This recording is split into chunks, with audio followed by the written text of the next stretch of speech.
এবার এইচএসসিতে গড়ে অকৃতকার্য হয়েছে প্রায় ৪২% শিক্ষার্থী। কমেছে জিপিএ ৫-এর পরিমাণও।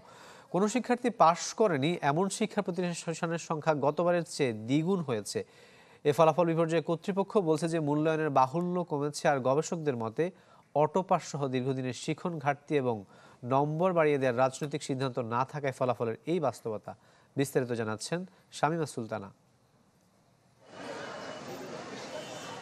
পরীক্ষার ফলাফল যেমন সফলতার পারদ কতটা বাড়লো দেখায়, তেমন ব্যর্থতার চোরাগলিতেও ঢু মেরে জানতে চাওয়ায় গলদ কোথায়।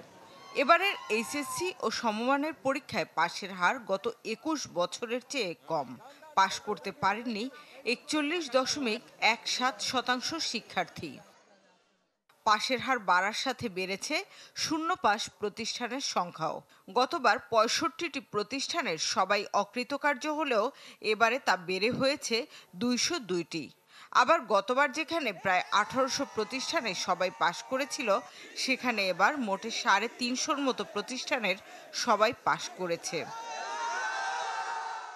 এই যে দীর্ঘ সময় পর পাশের সূচকের নিম্নগতি কিংবা ফলাফলের ব্যাপক ছন্দপতন, এই নিয়ে টনক নড়েছে অনেকেরই।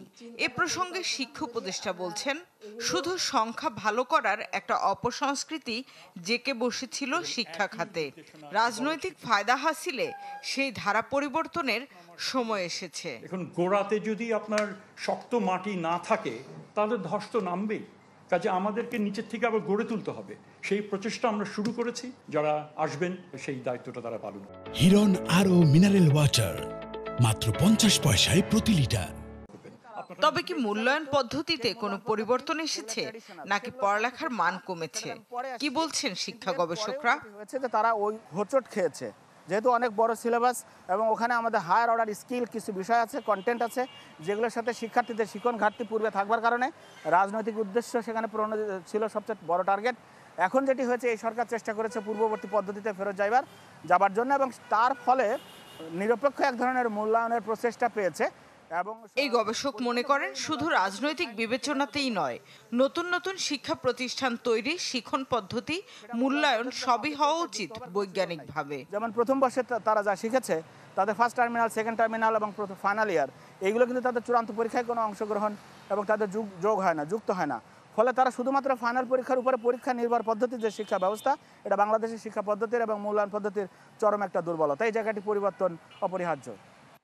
বলেন, কেউ অকৃতকার্য হওয়া মানেই তার কোনো মেধা নেই, বিষয়টি তা নয়।